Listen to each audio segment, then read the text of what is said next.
দেখুন, কিছুক্ষণ আগেই আমরা সকলেই জানতে পারলাম যে শহীদ মাতঙ্গিনী ব্লকে যিনি বিজেপির হয়ে নেতৃত্ব দিচ্ছেন, গত 2-3 দিন আগে যিনি কাকটে বাজারে দাঁড়িয়ে অনেক বড় বড় কথা বলছিলেন এবং কথা বলতে গিয়ে তিনি বলেও ফেলেছিলেন যে বিজেপির প্রার্থী ডাক্তার হরেকৃষ্ণ বেরা 30,000 ভোটে হারবেন। তার যে অফিস রয়েছে সেই দিবাকর জানা ওরফে লালু, মিশন লোটাস নামে একটি অফিস রয়েছে কাকটে বাজারের ঠিক ঢোকার মুখেই।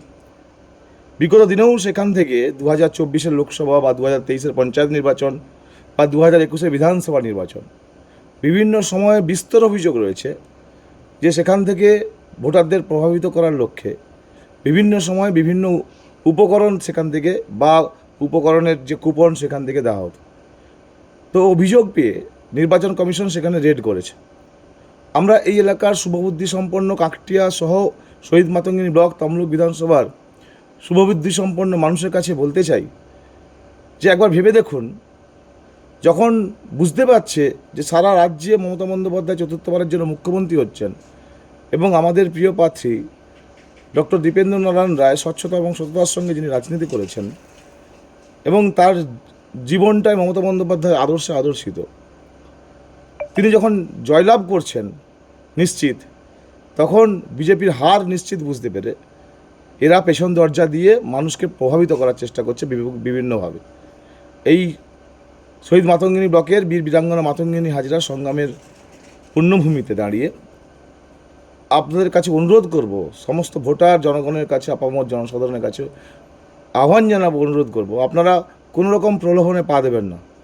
যারা কোটি কোটি টাকা দুর্নীতির অভিযোগ আপনারাই করেছেন, সাধারণ মানুষ করত, যারা রিসর্ট বানিয়েছে, যারা তোলাবাজি করেছে, শুভেন্দু অধিকারী অনেক যোগ্য নেতৃত্ব থাকা সত্ত্বেও যাদের স্থান না দিয়ে মনোজিৎ চক্রবর্তীর মতো নেতৃত্ব থাকা সত্ত্বেও, করিমবাবুর মতো নেতৃত্ব থাকা সত্ত্বেও, আরও অনেক নেতৃত্ব থাকা সত্ত্বেও তাদেরকে স্থান না দিয়ে এইসব তোলাবাজ, যারা কোটি কোটি টাকা তোলাবাজি করেছে, লুটপাট করেছে, শোষণ করেছে, তাদেরকে স্থান দিয়েছিল।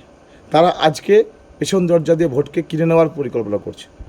আমরা সমস্ত মানুষের কাছে অনুরোধ করব, উন্নয়নের পক্ষে, স্বচ্ছতার পক্ষে আপনারা নিশ্চিতভাবে ভোট দেবেন এবং যেখানে যেখানে আপনারা দেখবেন সন্দেহজনক গাড়ি, টোটো থেকে শুরু করে 4 চাকা থেকে বাইক থেকে শুরু করে কোনো রকম সন্দেহজনক কিছু দেখলেই আপনার এলাকার মানুষ দলমত নির্বিশেষে, মহিলাদের নিয়ে বিশেষ করে সবাই মিলে রুখে দেবেন এবং আটকে রাখবেন। তারপরে সেক্টর অফিসারকে জানান, প্রয়োজনে আমাদের নাম্বার ফেসবুকে, সোশ্যাল মিডিয়ায় বা আপনারা জানেন দেওয়া আছে, সেখানে জানান, পদক্ষেপ সঙ্গে সঙ্গে নেওয়া হবে।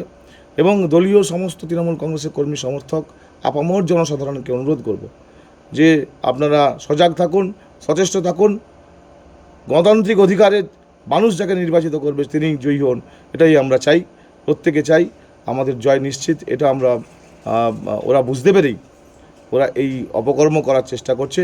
আজকের রাত এবং আগামীকাল বিকাল 5টা পর্যন্ত এই শহীদ মাতঙ্গিনী ব্লকের শুভবুদ্ধি সম্পন্ন মানুষ, তৃণমূল কংগ্রেসের কর্মী সমর্থক, নেতৃত্ব সবার কাছে আহ্বান জানাবো, আপনারা সজাগ থাকুন।